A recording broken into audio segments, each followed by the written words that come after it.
ఎక్కువ. తన కన్నటువంటి పిల్లల్ని కూడా అంత తొందరగా మంత్రం ఇవ్వట గురువు. తన శిష్యులకి తొందరగా మంత్రాన్ని ఇస్తాట, జ్ఞానబోధ చేస్తాట. అటువంటి గురువు ఎటువంటి గురువు అంటే ఎదురుగుండా ఉన్నటువంటి శిష్యుల్లో ఉన్నటువంటి శ్రద్ధని జాగ్రత్తగా గమనించి వీడికి అర్హత ఉంది, యోగ్యత ఉంది అని తెలుసుకుని శివపంచాక్షరిని దానికి సరిసమానమైనటువంటి ఏదేని శ్రీ విద్యా మంత్రాన్ని ఉపదేశించినటువంటి వాడు ఎవడైతే ఉంటాడో, నిజంగా ఉంటే అదృష్టవంతులు, ఈ జన్మకు అదృష్టవంతులు. అటువంటి వాడు కనుక ఎదుర్కొంటా ఉంటే ఆ లింగం ఇంకా వాడిని మూర్తి అనడానికి అవకాశం లేదు, మనిషి అనడానికి అవకాశం లేదు, గురువు అని ప్రచారం చేయడానికి అవకాశం లేదు. ఇది అకార లింగమయ్యా. అందులో జగత్తులో ఉన్నటువంటి గురుస్వరూపాలన్నీ ఇప్పుడు దేంతో సమానం? అకార లింగములయ్యా. అందులో చేతులు ఎత్తి కాదు, సాష్టాంగం పడిపోవాలి, ప్రణిపాతం పడిపోవాలి. సర్వస్వ శరణాగతి. మీరు లేకపోతే ఇంత విద్య లేదు, ఇంత జ్ఞానం లేదు, వేదమును అర్థం చేసుకునేటువంటి శక్తి జనుల్లో లేదు. కాలమహిమ అదంతా కూడా. అటువంటి మహిమనంతా కూడా దాన్ని ఎదురికి ఆ వేదాల్లో ఉన్నటువంటి స్వరాలంతటినీ బయటికి తీసుకొచ్చి ఆ వేదాంతర్గత రహస్యాలన్నింటినీ కూడా పురాణాంతర్గతంగా ఉన్నటువంటి వాడిని చదివి అర్థం చేసుకుని ఇంత విశేషంగా మనకి అందించి అందులో రహస్యాన్ని మనకిచ్చి ఈ రహస్యాన్ని తెలుసుకోండి అయ్యా బాగుపడతారన్నటువంటి గురువు ఎదుర్కొండా ఉంటే ఈ ముందు మూర్తులు అన్నీ ఒక తత్వం అయితే ఈ గురుమూర్తి అనబడేటువంటి అకారలింగం అత్యద్భుతమైనటువంటి మూర్తి. అటువంటి గురువులందరికీ చేతులెత్తి నమస్కరించడం తప్ప అన్యమైనటువంటి శరణాగతి వేడుకోలేనటువంటి అర్భకులం మనం అందరం కూడా. కనుక అకారలింగం. కనుక ఇప్పుడు అకార ఉకార మకార నాద బిందు తత్వాలతో కూడుకుని దాంతోపాటుగా ధ్వనిలింగం అని చెప్పబడుతున్నటువంటి ఓం నమ శివాయ అనబడేటువంటి లింగములు ఎక్కడున్నాయి? ఈ లింగములన్నీ కలిపితే పైన ఉన్నటువంటి మహేశ్వరుడట. ఈ స్వరూపాలన్నీ కలిపితే కింద జగత్తులో సంచరించేటువంటి మహేశ్వర స్వరూపాలే. కనుక ఇప్పుడు దేవతామూర్తి కనపడినా, జ్యోతిర్విగ్రహం కనబడినా, దాంతోపాటు ప్రతిష్ఠింపబడినటువంటి విగ్రహం కనబడినా, మనం ఇంటికి తెచ్చుకున్న విగ్రహం కనబడినా, మనకు విద్యను అనుగ్రహించిన గురువు కనపడినా, ఆ గురువు ఇచ్చినటువంటి విద్యతో మనం చేసినటువంటి సాధన ద్వారా పట్టుకున్నటువంటి యంత్రమైనా, మన కళ్ళ పడినటువంటి యంత్రమైనా, రోడ్డు మీద వెళ్ళినటువంటి ఉత్సవమూర్తి అయినా, ఇప్పుడు ఇవన్నీ దేంతో సమానం? స్వయం శివస్వరూపంతో సమానం. కనుక దేన్ని నిర్లక్ష్య భావంతో కానీ ఇది ఇంతే, ఇది ఎప్పుడు చేస్తూనే ఉంటారులే అని చూపు మార్చుకుని దాన్ని వదిలేసి వెళ్ళడం కానీ చేయడం ఎలాంటిది అంటే, శివుడు తన గడములతో వచ్చి ఎదురుకుండా నుంచుంటే నాకు ఇంకా బిజీగా ఉన్నానులే తర్వాత కలుస్తానని వెళ్ళిపోవడం లాంటిది. అలా వెళ్ళిపోయాక ఆయన మళ్ళీ వస్తాడా? ఇప్పుడు ఎందుకు జగత్తులో శివుడు శివతత్వం అనేటువంటిది లేదు, భగవత్ యొక్క సాత్వికమైనటువంటి దృష్టి అనేది అంత తేలిగ్గా జనుల మీద పడట్లేదు అంటే ఈ నిర్లక్ష్య భావనలు ఎక్కువైపోయింది. ఆ నిర్లక్ష్య భావన ఎక్కువైపోయి అబ్బా ఈ కాస్త విగ్రహంలో మొత్తం బ్రహ్మాండం అంతా ఉంటుంది. ఇప్పుడు తెలివిగల పిల్లలు, చదువుకుంటున్న పిల్లలు ప్రశ్నలు వేస్తున్నారు. ఆ ప్రశ్నలకి సమాధానం చెప్దామంటే వినగలిగేటంత జ్ఞానం వాళ్ళకి లేదయ్యా. అది అర్థం చేసుకునే జ్ఞానం కూడా లేదు. పసుపు అంటే చాలా చిన్న విషయం చెప్తా. పసుపు అంటే యాంటీబయాటిక్. ఇదివరకు రోజుల్లో పసుపు రాసుకున్నారంటే అంత రోడ్డు మీద ఏమి మన్ను అవే కనుక ఇలా కాంక్రీట్ రోడ్స్ లేవు కనుక ఆ పురుగులు పుట్టన ఏవో ఒకటి కుడతాయి కనుక అవన్నీ పుట్టకుండా ఉండడానికి, కుట్టిన వాటి నుంచి ఉపశమనం కలగడానికి యాంటీబయాటిక్గా పసుపును రాశారు. ఈ రోజుల్లో ఇప్పుడు మీరు ఎందుకు పసుపు రాస్తున్నారు? ఇది అందరూ చాలా జనరల్గా అడిగేటువంటి క్వశ్చన్. పసుపు అంటే ఏమి? నిన్న చెప్పుకున్నాం. పసుపు అంటే ఒక బట్టని శుద్ధి చేసేటువంటిది. 10 మంది వేసుకుని వదిలేసినటువంటి బట్టని కూడా శుద్ధం చేస్తుంది. అందులో ఉన్నటువంటి చైతన్యాన్ని తిరిగి రప్పించగలదు. అంటే ఒక విషయంలో, ఒక పనిలో, ఒక క్షేత్రంలో, ఒక స్థానంలో ఉన్నటువంటి నెగిటివ్నెస్ని కేవలం పసుపుని ఓపెన్గా పెట్టడం ద్వారా, పసుపుని చూడడం ద్వారా ఆ ఏరియాలో ఉన్నటువంటి, ఎంత ఏరియా అంటే 50 యోజనాలు అని చెప్తున్నారు. 50 యోజనాల దూరంలో ఏ నెగిటివ్నెస్ అయినా, అంటే ప్రకృతికి విరుద్ధమైనటువంటి ఏ నెగిటివ్నెస్ అక్కడ ఉన్నా పసుపుని కనుక ఒక గిన్నెలో వేసి ఓపెన్గా పెడితే, లేదా ఒక కుప్పగా పోస్తే ఆ కుప్పని చూసి నెగిటివ్నెస్ పారిపోతుంది. అది దానికి ఉన్న శక్తి. అన్ని ట్రాష్ చెప్తారు, ఎక్కడ ప్రూఫ్స్ ఉన్నాయా ఇవన్నీ అంటారు. ఎంత ప్రూఫ్ లేకపోతే ఒక 4 ఏళ్ల క్రిందట వచ్చిందయ్యా కరోనా అనే ఒక నెగిటివ్నెస్. మరి ప్రతివాడు పసుపునేగా వాడాడు. మరి అప్పుడు నమ్మినటువంటిది అప్పుడు ఓకే అనిపించింది, మరి వాడు ఎందుకు అనిపించట్లేదు? పైగా మనకన్నా పూర్వమే బయట దేశాల వాళ్ళందరూ మన దగ్గర నుంచి పసుపుని ఇంపోర్ట్ చేసుకున్నారట. కారణం ఏంటి? మన దగ్గర పసుపు ఉంది, నిత్యం మనం పసుపు వాడతాం. వాళ్ళు ఎవరికి పసుపు అలవాట్లేదు. కరోనా సమయంలో ప్రత్యేకంగా తెప్పించుకున్నారు వాళ్ళు దీన్ని చూసి, బాబాయ్ మీ భారతీయులకు నమస్కారం బాబు, మీరు బాగున్నారు, మేము ఇలా చచ్చామని చెప్పి అత్యధికమైనటువంటి జనులు చనిపోయింది ఎక్కడంటే బయట దేశాల్లో. అతి తక్కువగా జనులు పోయింది ఎక్కడంటే భారతదేశంలో. కారణం ఏమిటి? పసుపు వల్ల. అంటే పసుపులో ఇప్పుడు ఏం శక్తి ఉంది? కేవలం యాంటీబయాటిక్ చూస్తున్నావా? చూడడం వల్ల మనసు బాగాలేదు, శరీరం బాగాలేదు, అవునా కదా? లేదు, బాలేనటువంటి దాన్ని బాగున్న స్థితికి తీసుకువెళ్ళాలి, అనారోగ్యంగా ఉన్నదాన్ని ఆరోగ్యంలోకి తీసుకువెళ్ళాలి శరీరానికి. అందుకనే కొన్ని ప్రత్యేకమైన సందర్భాల్లో పసుపును రాస్తారు.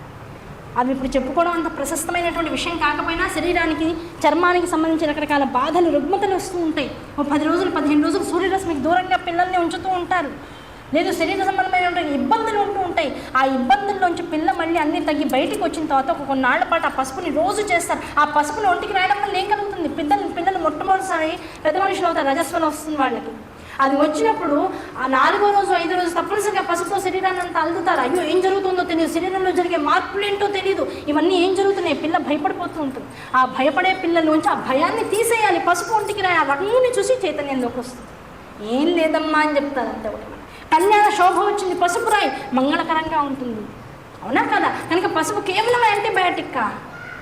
పసుపు ఎవరింట్లో కన్నా వెళ్ళండి, పసుపు గుమ్మాలు, అది పెయింట్ వేయి లేకపోతే రోజు పసుపు వేసుకో, పసుపును దాటి లోపలికి వెళ్తాం. అంటే అమంగళకరమైనటువంటి వ్యవస్థ, అమంగళకరమైనటువంటి ఆలోచనలు, అంతా సాత్వికమైనటువంటి కానటువంటి విషయాలతో తాదాత్మ్యం చెంది బయటంతా తిరిగి వచ్చావు, ఇంట్లోకి అడుగు పెడుతున్నావు. పసుపు గుమ్మాన్ని చూసి లోపలికి అడుగుపెట్టు. పెయింటే వేసింది నేను, పసుపు ఒరిజినల్గా తీసుకొచ్చారు ఆయన.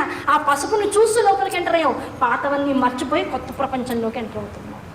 నీ జీవితం బయట విషయాలతో ప్రభావితం చెందకుండా ఇప్పటి నుంచి నీ కుటుంబంతో ఆనందంగా జరగాలి. అందుకనే పసుపు గుమ్మం కేవలం యాంటీబయాటిక్. కొన్ని రకాలైనటువంటి నియమాలు వాటికి పెట్టేసేసి, కొన్ని రకాలైనటువంటి విషయాలు దానికి ఆపాదించేసేసి ఇది ఇంతవరకు అందుకే చేశారు. మీరంతా పిచ్చోళ్ళు అనబడేటువంటి యువతకి ఇలాంటి సమాధానాలు ఇవ్వగలగాలి అంటే ఆ సమాధానం చెప్పగలిగేటువంటి శక్తి మనలో పెరగాలి. శక్తి పెరగాలి అంటే జ్ఞానం పెంచుకోవాలి అంటే పురాణాలు చదవాలి.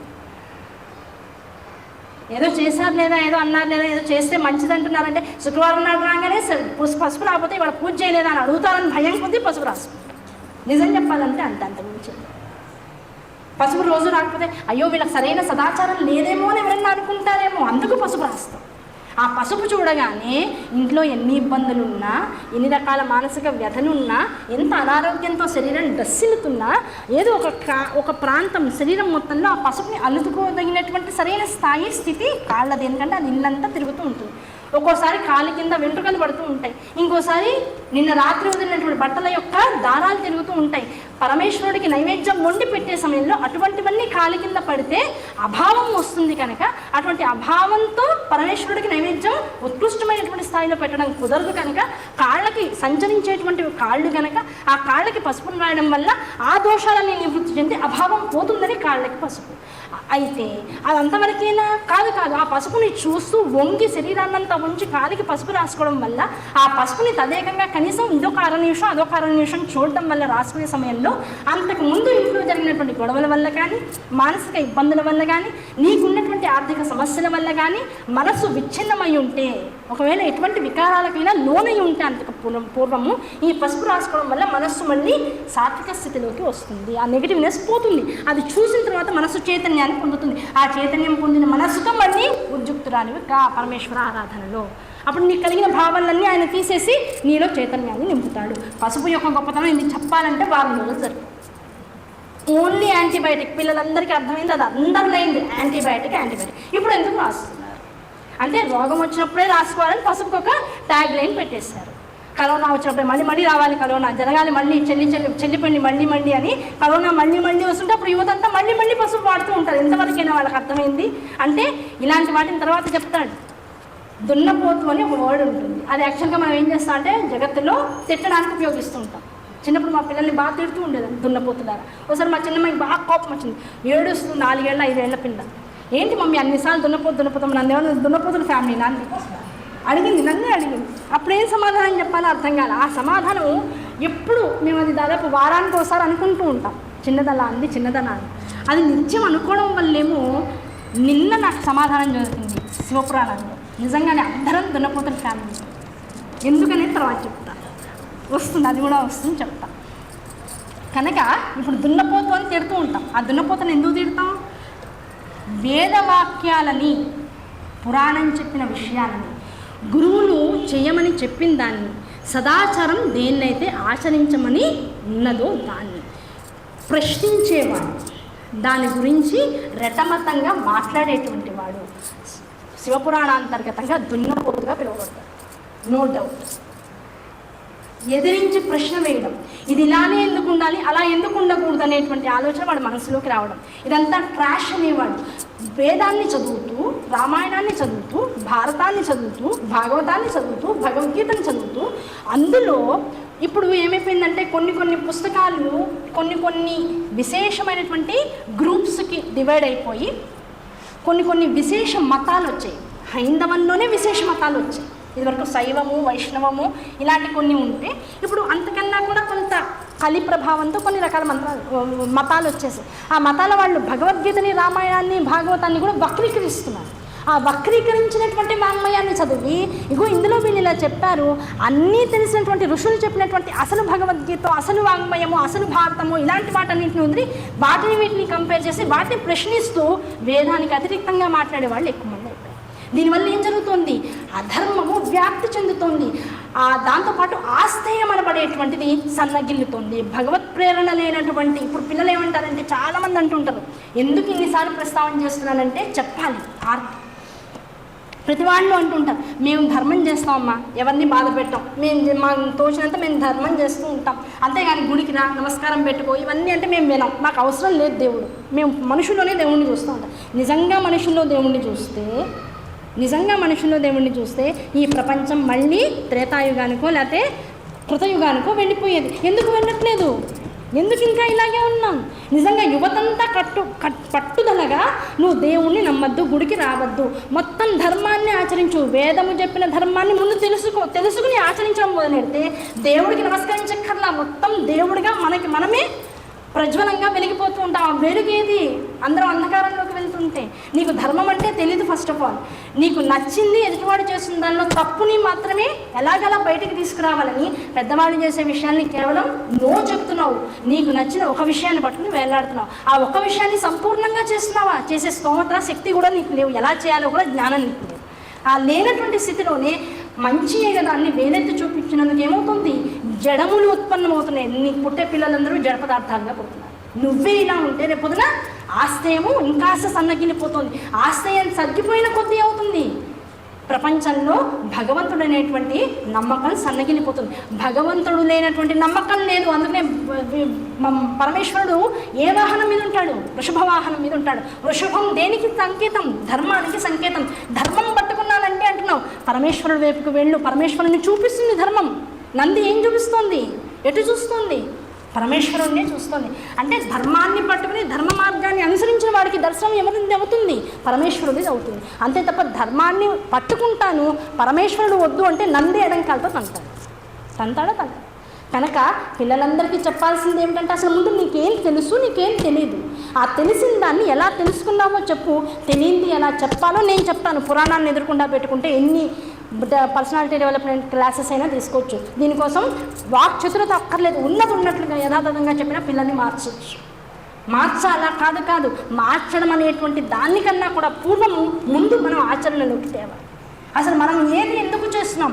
2 రోజులుగా 3 రోజులుగా శతరుద్రియంలోకి వెళ్దాం అనుకుంటూనే ఈ తిథి ఇంత గొప్పది, ఆ నక్షత్రం అంత గొప్పది, అది చేస్తే మంచిది, ఇది చేస్తే మంచిది, ఇన్ని విధానాల్లో ఎందుకు తెలుసుకున్నాం? ఎందుకు చేయాలి? ఎందుకు తెలుసుకున్నాం? అలా కనీసం ఆ నమ్మకంతో చేస్తూ ఉంటే ఎందుకు చెయ్యాలో, అసలు శివపురాణం ఎందుకు చెప్పిందో, అసలు శివపురాణంలో ఇన్ని విషయాలు ఎందుకు ఉంచబడ్డాయో ముందు మనకు అర్థమైతే, ఆ చెప్పినవన్నీ శివుడే స్వయంగా చెప్పాడు కనుక, ఆ శివుడి నుంచి విన్నటువంటి నందికేశ్వరుడు సనత్కుమారుడికి చెప్పాడు కనుక, ఆ సనత్కుమారుల వారు వ్యాసుల వారికి చెప్పారు కనుక, ఆ వ్యాసుల వారు సూతుల వారికి చెప్పారు కనుక, సూతుల వారు 88,000 సత్రయాగంలో పాల్గొన్నటువంటి మునులకి ఋషులకి చెప్పారు కనుక, ఆ ఋషులంతా విభజించి మొత్తం ప్రపంచంలో ఉన్నటువంటి జనులందరికీ కూడా ఆ విషయాలు తెలియజేశారు కనుక ఇవాళ ఇన్ని విశేషాలు మనము నిత్య దైనందిక జీవితంలో చేసుకోగలుగుతున్నాం. ఇవేవి చెప్పబడకపోతే మనం కూడా అనాగరిక కాలంలో, ఇంకా రాతియుగంలో, పాత రాతియుగంలో ఉండిపోయేవాళ్ళం. అక్కడి నుంచి ఇంత విశేష జ్ఞానాన్ని పొందాం. ఈ జ్ఞానాన్ని పొంది పాతదంతా చెత్త, ముందు ఉన్నదంతా కొత్త వింత అనుకునేటువంటి వాళ్ళందరికీ పోకడ ఎలా ఉంటుంది? కరోనా మహమ్మారులు లక్షల వేలల్లో పుట్టేటువంటి అవకాశం ఉంటుంది. కనుక ఈ పురాణాలు ఇప్పుడు మనమందరం కూర్చుని ఈ తలపండిపోయినటువంటి సమయంలో మనం కూర్చునే కన్నా పిల్లల దాకా తీసుకెళ్ళండి. మీరు అసలు ఏం వింటున్నారో కనీసం ఇంటికెళ్ళి ఒక 2 నిమిషాలు పిల్లలతో చర్చించగలిగితే పిల్లల్లో చాలా మార్పు వస్తుంది. ఏది, ఎందుకు, ఎలా, ఈ విషయాలు పిల్లలతో మనం ఎప్పటికప్పుడు చర్చించాలి. వాళ్ళ మనోవికారాలను ఎప్పటికప్పుడు తొలగించగలగాలి. మనం చేసే సాధన వల్ల వాళ్ళ మనస్సులో శంకలు ఉత్పన్నమకూడదు, విసుగు రాకూడదు, దాని పట్ల ఉత్సుకత రావాలి. ఆ ఉత్సుకత రేకెత్తించేంత స్థాయిలో మన సాధన ఉండాలి అంటే ఇవన్నీ వినాలి. ఎందుకండి ఇవన్నీ వినడం? ఇప్పుడు చూడండి, శివలింగం కేవలం గుళ్ళో ఉండేటువంటిది అనుకున్నాం. ఇప్పుడు శివలింగం అంటే ఇన్ని రూపాలుగా జగత్తులో దర్శించవచ్చు. ఒక గురువుని గురులింగంగా చూడొచ్చు, అకారలింగంగా చూడొచ్చు. ఒక ఓంకార స్వరూపం ఎక్కడి నుంచి అయితే వస్తుందో ఆ జగత్స్వరూపులైనటువంటి గురువులందరినీ, పరమాచారులందరినీ చూసినప్పుడు ఆ ధ్వనిలింగం, నాదలింగం యొక్క స్వరూపం కనబడాలి. యంత్రము ఎక్కడ కనపడితే అక్కడల్లా బిందులింగాన్ని చూడగలగాలి, అమ్మవారి స్వరూపాన్ని చూడగలగాలి. ఎక్కడ స్వయంభూలింగాలు కనపడతాయో అక్కడల్లా కూడా మకారలింగాన్ని చూడాలి. ఉత్సవలింగాలు ఉన్న చోట ఉకారలింగాన్ని చూడాలి. గురులింగాలన్నింటినీ అకారలింగంగా చూడాలి. ఇప్పుడు మనకు తెలియకుండానే ఓం అనేటువంటి ఒక అక్షరంలోంచి పలకకూడదు అని చెప్తూనే మొత్తం ప్రణవాక్షర స్వరూపాన్ని అంతటి తెలుసుకునే ప్రయత్నం శివపురాణం ఇచ్చేసి. ఇప్పుడు శివలింగంలో ఉన్నటువంటి ఓంని పలకాల, ఈ తత్వాన్ని అర్థం చేసుకుని ఓంకారాన్ని జగత్తులో చూడగలగాల. రెండోది చేస్తే మోక్షం లభిస్తుంది. అవునా కదా? కనుక ఇవన్నీ కూడా మనల్ని ఉద్ధరించేటువంటివే తప్ప పాడి చేసేటువంటివో లేదు టైంపాస్ కోసం కేవలం కాసేపు వచ్చి కూర్చుని వింటే అయిపోయిందిలే, కానీ బాగా చెప్పారనో బాగా చెప్పలేదనో, ఇంకాస్త పరిపక్వత వస్తే బాగుంటుందనో, ఇంకాస్త జనరంజకంగా చెప్పచ్చను, ఇంకాస్త వాయిస్ మోడ్యూల్స్ మార్చుకుంటే బాగుంటుందనో ఇలా అనుకోవడం కాదు. వినపడిన దానిలో అసలు మనం ఏం గ్రహించగలిగాం, ఆ గ్రహించిన దాన్ని ఎలా మనం స్వీకరిస్తున్నాం, స్వీకరించిన దానివల్ల మన జీవితంలో రేపటి నుంచి ఏదన్నా ఒక మార్పు వచ్చిందా, ఆ మార్పుతో మన జీవితాన్ని ఎలా బాగు చేసుకునే ప్రయత్నం చేద్దాం. ఆ బాగు చేసుకున్నాక ఇవాళ శివపురాణం ఒక రకంగా ఉంటే విన్నది, ఇంకొన్నాళ్ళు పోయిన తర్వాత, ఒక సంవత్సరం తర్వాత, ఒక 5 సంవత్సరాల తర్వాత మళ్ళీ శివపురాణం వినగలిగే అవకాశం వస్తే మనం ఇంకెంత బాగా దాన్ని అర్థం చేసుకునే స్థితికి వస్తున్నాం. ఇలాంటివన్నీ కూడా తెలుసుకోగలిగితే శివపురాణం నిజంగా మనం చదువుకున్నటువంటి 1వ క్లాస్ నుంచి 10వ క్లాసు, తర్వాత ఇంటర్మీడియట్, డిగ్రీ, తర్వాత పీజీ చేసిన వాళ్ళు పీజీ, ఎంఎస్ చేసిన వాళ్ళు, తర్వాత పిహెచ్డీ చేసిన వాళ్ళు, డాక్టరేట్ చేసిన వాళ్ళు, ఇదంతా చదువు ఒక రకమైతే ఆ చదువులో ఉన్నటువంటి సారాన్నంతా ఇచ్చి మనకి మనంగా జ్యోతిర్లింగ స్వరూపం మనం తెలుసుకునేటువంటి విధానాన్ని ఇచ్చేటువంటి సమగ్రమైనటువంటి సైన్స్, సమగ్రమైనటువంటి సోషల్, సమగ్రమైనటువంటి లాంగ్వేజెస్ అన్నీ కూడా శివపురాణంలో కనుక పట్టుకోగలిగితే మొత్తం ప్రపంచమంతా అరచేతిలోకి వచ్చేస్తుంది. పట్టుకోగలిగితే అంత పెద్ద శివలింగం రేపటి నుంచి శివుడు సంచరిస్తూ కనపడతాడు. ఎక్కడ? సూర్యుడిగా. ఇంకా ఇప్పుడు శివుడు మనం ఇంట్లో పెట్టుకోవచ్చా అండి? మీ ఇంట్లోనే ఉన్నాడండి. మళ్ళీ శివుడిని కొనేందుకండి ఇంట్లో పెట్టుకోవడం? వీడికి పోనీ ఎప్పుడప్పుడు నువ్వు మర్చిపోతే మళ్ళీ ఏదో పాపం వచ్చిందని భయమన్నా పడాలి. ఆయన ఇన్నేళ్ళు నువ్వు మర్చిపోయినా ఏమీ బాధపడట్లా. తిరుగుతున్నాడు, వెళ్తున్నాడు, వస్తున్నాడు. టైం ఏమన్నా మారుస్తున్నాడా, ఏమన్నా అలిగాడా నీ మీద? ఎక్కడా అనగలే. నీకు ఇవ్వాల్సినవన్నీ ఇస్తున్నాడు. వడియాలు పెట్టుకుంటే వడియాలు ఎండగొడుతున్నాడు, అప్పడాలు చేసుకుంటే అప్పడాలు ఎండగొడుతున్నాడు, అన్నీ చేస్తున్నాడు. మరీ ఎక్కువగా తిరిగితే ఊర్ధ్వతాపాన్ని ఇస్తున్నాడు, మందులు వేసుకునేటట్టు చేస్తున్నాడు. కనుక ఏది చైతన్యం ఎక్కడుంది అంటే నువ్వు చూడగలిగితే సమస్త జగత్తునందు ఉంది. గ్రహించే శక్తి నీకు లేదయ్యా, తెచ్చుకో. ఆ తెచ్చుకోవడం కోసం ప్రయత్నించి, ఆ ప్రయత్నమే ఇవన్నీ కూడా. అయితే ఇంత జపం చేస్తాం, ఇంత తపస్సు చేయమని, ఇంత సాధన చేయమని చెప్తున్నారు కదండి. ఇంత సాధన చేసే క్రమంలో ఈ శివ అనేటువంటిది ఏదైతే ఉందో ఆ శివనామాన్ని పలకాలన్నా, శివ ఆరాధన చేయాలన్నా, లింగ ఆరాధన చేయాలన్నా ఈ జగత్తులో కొన్ని రకాలైనటువంటి విశేషమైనటువంటి సాధనా యోగ్యమైనటువంటి పనులు కొన్ని ఉన్నాయి. అవేమిటి? అవి ఎలా చేస్తే ఆ లింగ స్వరూపాన్ని మనం ఎలా అర్చన చేస్తామో దాని సంపూర్ణ ఫలితాన్ని పొందగలం. ఏదో శివుణ్ణి ఇంట్లో పెట్టేసుకుని రోజు శివ శివ శివ అని నీళ్లు పోయొచ్చా అండి? పోయొచ్చు. ఆ శివ శివ శివ అని నీళ్లు పోస్తూ ఉన్న సమయంలో శివాయ నమః అన్నమన్నారు కదా, రేపటి నుంచి శివాయ నమః అనుకుని పోస్తాం, పోయొచ్చా అంటే పోయొచ్చండి. అయితే కొంత అన్ని విడివిడిగా పోసి రోజు చేసే ఓపిక లేదండి. కాస్త పసుపు నీళ్లు, గంధం నీళ్లు, కుంక నీళ్లు పోసి తర్వాత నీళ్లు పోయొచ్చా అండి? పోయొచ్చండి. అంటే నీళ్లతో మొదలెట్టిన లింగార్చన వినగా వినగా వినగా పసుపు కుంకాల దాకా వచ్చిందిగా. కాస్త ఓపిక వస్తే ఆ తెప్పించుకునే కాస్త పాలు ఎవరిలో కాస్త ఒక 1/2 లీటరో 1/4 లీటరో పోయమని ఆ పాలతో పోయొచ్చా అనే ఒక శ్రద్ధ వస్తుందిగా. ఒక రోజుకు వస్తుందిగా. పిల్లలకు కూడా ఉద్యోగం నుంచి కాస్త శక్తి వచ్చాక అది కూడా పెరుగుతుందిగా. అలా మొత్తం శివలింగానికి పంచామృతాలతో పూజ చేసిన తర్వాత, అభిషేకం చేసిన తర్వాత ఆ శివుణ్ణి అలంకరించి పెట్టాక శివుణ్ణి ఎలా అలంకరిస్తున్నామో అలా మనం కూడా అలంకరించుకున్నామనే యావ రావాలిగా.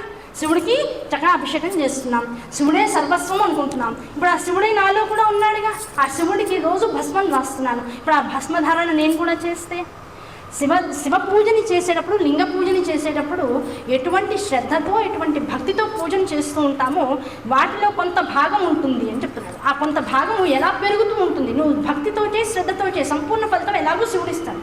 ఆ సంపూర్ణత్వం అనేటువంటి దానిలో సాత్వికత కూడా రావాలి. అంటే శరీరము ఉన్నందుకు, ఆ శరీరము ఈ శివలింగ పూజ అనబడేటువంటి కార్యము యందు సంసిద్ధమైనందుకు, దాన్ని చేసుకుంటున్నందుకు దీనికి కొంత ఒక అలంకారాన్ని ఇవ్వాలి, దీనికి ఒక పరిణతిని ఇవ్వాలి. ఆ పరిణతి దేని ద్వారా వస్తుందయ్యా అంటే, నువ్వు చేసే పూజ నీకు 100కి 90 మార్కులు వేస్తే ఆ 90 మార్కులు 100 మార్కులుగా మారాలయ్యా అంటే ఏం చేయాలి? విభూతి ధారణ చెయ్యి. ఆ విభూతి ధారణ చేసినటువంటి పూజ నువ్వు కనుక శ్రద్ధతో, భక్తితో చేసినట్లయితే, విభూతి ధారణ అంటే ఇంకా చేయమన్నారు కదా, ఇంకా త్రిపుండ్రాలు ఇక్కడి నుంచి ఇక్కడ పెట్టేసేసి మనమే ఓ పెద్ద భయంకరమైన అఘోరాలు తయారైతే అదొక కష్టం. మళ్ళీ ఇంటి చుట్టుపక్కల వాళ్ళు బాబాయ్ వీళ్ళు ఏదో యాంత్రిక తాంత్రిక మంత్రాలు అన్నీ చేసేస్తున్నారని మళ్ళీ మనమే కేసులు పెట్టే రోజులు వచ్చేసి అది కూడా ఒక పెద్ద కష్టం మనకి. ఆ శివలింగ భస్మధారణ ఎలా చేయాలి శివలింగ పూజలో అంటే దానికి ఒక రకమైనటువంటి పద్ధతిని చెప్పారు. నాకు ఏ పద్ధతి తెలియదండి, ఇవన్నీ కాదు, ముందు నేను భస్మాన్ని ధరిస్తాను. ఎలా చేయాలి? చక్కగా నీ యొక్క చూపుడు వేలు దగ్గర నుంచి ఉన్నటువంటి 3 వేళ్లతో చాలా సున్నితంగా భస్మాన్ని స్వీకరించి కుడి నుంచి ఎడమ నుంచి కుడికి, కుడి నుంచి ఎడమకి, ఎడమ నుంచి కుడికి 3 సార్లు వ్యతిరేక దిశ, సానుకూల దిశలో 3 సార్లు భస్మాన్ని రాసేసుకో చాలు. అది భస్మధారణ.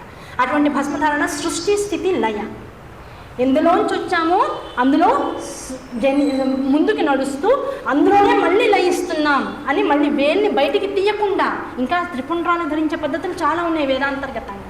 అది కొంతమంది, కొన్ని రకాలైనటువంటి వాళ్ళకి, కొన్ని రకాల కులములు యందు ద్విజులకు మాత్రమే పరిమితం అయిపోయింది. మరి అందరూ చేసేటువంటి కామన్ విషయం ఏమన్నా ఉందా అంటే, ఈ 3 వేళ్లతో సున్నితంగా విభూతిని స్వీకరించి ఇక్కడి నుంచి ఇక్కడికి, మళ్ళీ చేతిని బయటికి తీయద్దు, మళ్ళీ విభూతి తీసుకోవచ్చు, మళ్ళీ ఇక్కడి నుంచి ఇక్కడికి, మళ్ళీ ఇక్కడి నుంచి ఇక్కడికి, ఇలా విభూతి ధారణ చేసి భస్మధారణ చేసినటువంటి వాడికి ఎంత పెద్ద అపమృత్యు దోషం ఉన్నా తొలగిపోతుంది.